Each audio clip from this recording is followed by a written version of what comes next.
Bonjour, bonjour, j'espère que vous allez bien. On se retrouve aujourd'hui pour une nouvelle vidéo, du coup, où cette fois on va parler de Cendrillon et la présence de Dieu. Ça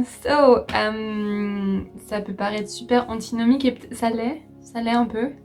Mais je pense qu'il y a des trucs intéressants à relever, des trucs intéressants à dire. Donc, premièrement, Cendrillon, pour moi, c'était genre mon histoire préférée quand j'étais petite. On avait aussi les vidéos VHS, c'est à l'ancienne, hein. Mais du coup, je pense que je les ai regardées, je sais pas moi, des centaines de milliers de fois. Et j'aimais trop. En fait, je m'identifiais beaucoup, beaucoup, beaucoup à l'histoire de Cendrillon. Pour moi, sa vie, c'était la mienne.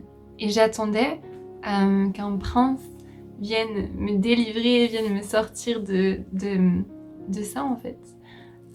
Après, bon, ça a changé, mais c'était vraiment, vraiment ça, en fait. Ça. Donc, en fait, l'histoire de Cendrillon, parce que peut-être ça s'oublie ou peut-être qu'on connaît pas trop. En fait, c'est l'histoire d'une jeune fille qui perd sa mère et qui se retrouve avec son père. Son père se remarie avec une dame qui a 2 filles et ça se passe super mal. Et en fait, son père disparaît aussi. Et elle se retrouve du coup seule avec cette marâtre et ses 2 belles-sœurs. Et un chat. Et en fait, la belle-mère l'exploite. Elle devient littéralement esclave en fait de là. Puis un jour, il y a une invitation qui est faite à un bal pour que le prince de la région puisse trouver une épouse. Donc en fait, toutes les jeunes filles vierges sont invitées à aller à ce bal. Et du coup, Cendrillon, elle veut pouvoir y aller. Sa belle-mère lui dit non, enfin elle lui dit oui, mais enfin bref, il y a des trucs qui se passent et elle se retrouve en fait le soir même à pleurer parce qu'elle voulait y aller mais qu'au final elle peut pas. Et en fait là, de nulle part, il y a une bonne fée, sa marraine bonne fée qui apparaît et qui transforme une courge en calèche, qui lui fait une robe incroyable, des chaussures trop belles et tout.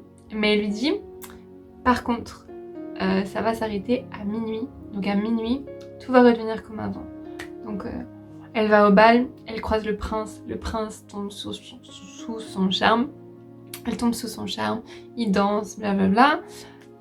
Et à un moment, elle se rappelle, oh, mince, à minuit, je dois être de retour. Et là, bien sûr, les cloches se mettent à sonner. Et donc, elle est en panique, elle court, et dans sa panique, elle perd une chaussure de verre. Et elle est tellement à la bourre que, en fait, elle court, le prince court après elle, lui dit non, ne pars pas, je sais même pas comment tu t'appelles, nanana. Et elle s'enfuit, et lui, il reste avec du coup cette pantoufle. Et en fait, ce qui se passe, c'est que, donc après, elle redevient comme avant, sa marâtre et ses belles-sœurs ne savent pas qu'elle était qu'elle était au bal, mais tout le monde parle de cette inconnue qui a dansé toute la nuit avec le prince, qui était tellement belle, qui était tellement ravissante. Et le prince malheureux, avec cette chaussure, du coup, il envoie des serviteurs à travers tout le royaume faire essayer la chaussure à toutes les filles. Et la fille à laquelle la chaussure rentrera, c'est-à-dire que c'était elle. Ils arrivent à la maison, après beaucoup de choses, ils arrivent finalement à faire essayer la chaussure à Cendrillon. Et là, ils découvrent que c'est elle, nanana. Du coup, elle se marie avec le prince, ils vécurent heureux, il y a plein d'enfants. Bref. En gros, l'histoire, c'est un peu ça. Donc vous allez me dire, ok, la présence de Dieu dans tout ça, oui, on y vient, tranquille. Il y a mal de trucs qui sont très intéressants. Dans Cendrillon, justement, en fait, le prince, donc il apparaît un peu vers la fin de l'histoire.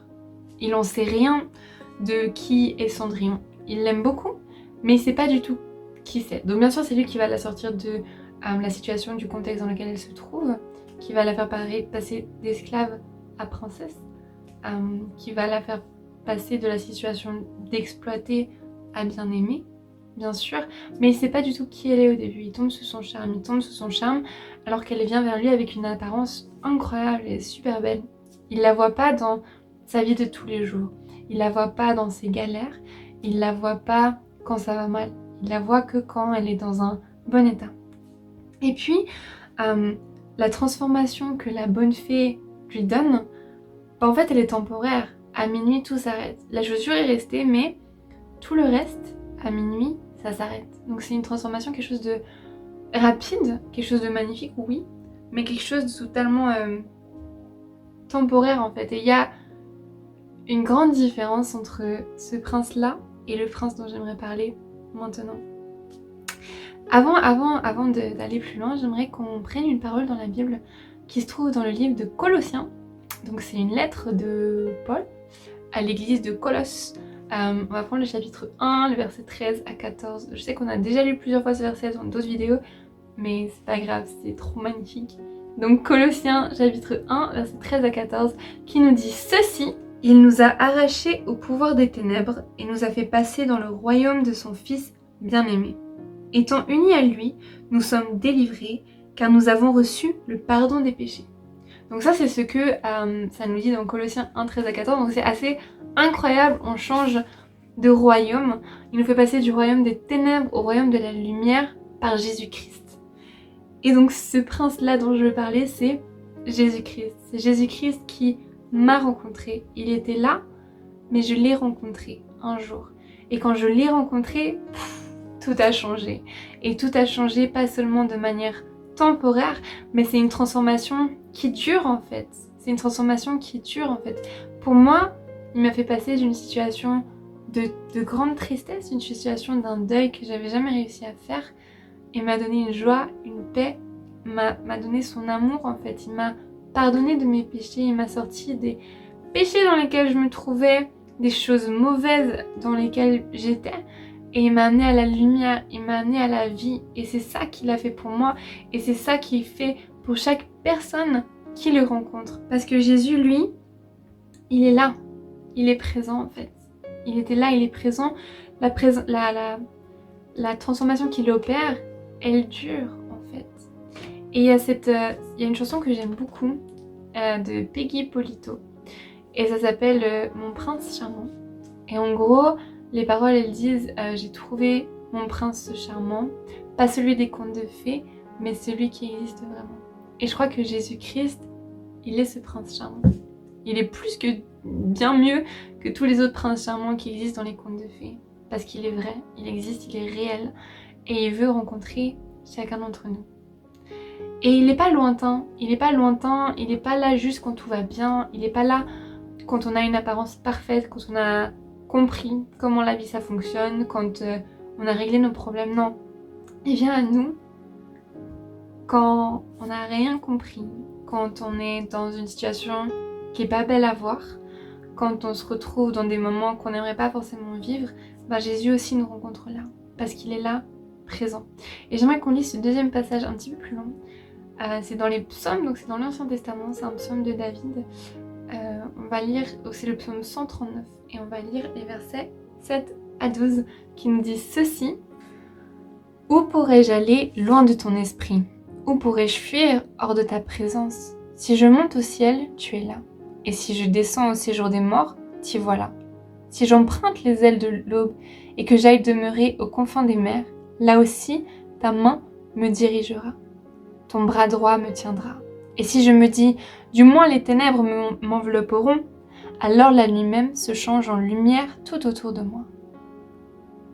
Pour toi, même les ténèbres ne sont pas obscures, et la nuit est claire comme le plein jour. Lumière ou ténèbres, pour toi, tout est pareil. Et on voit ici, donc David parle de différentes situations, de différents lieux, des lieux mais qui peuvent aussi représenter différentes saisons de nos vies, où en fait Dieu est présent. Il n'y a rien qui lui est caché, il est là, hein. Il n'est pas lointain, mais il attend qu'on puisse venir à lui, qu'on croie en lui, qu'on lui donne notre vie, qu'on soit unis à lui. Et pour moi, une parole qui m'avait beaucoup touchée, que Dieu m'avait dit un jour, c'est que même dans tes larmes, j'étais là. Et je crois vraiment que oui, même dans nos pleurs, même dans les moments les plus sombres par lesquels on peut passer, Dieu est là. Sa présence, elle est là, constante, tout le temps. Il n'est pas comme une bonne fée qui apparaît juste une fois et qui repart. Sa présence, elle est constante, elle est là. Alors, comme Cendrillon, on peut être transformé. On peut passer de la situation dans laquelle on se trouve, dans cette situation de servitude au péché, dans ces situations peut-être d'addiction, dans lesquelles on peut être, dans ces situations d'angoisse constante, de peur constante, d'anxiété, de troubles, de colère, de révolte. Mais Dieu, il veut nous rencontrer.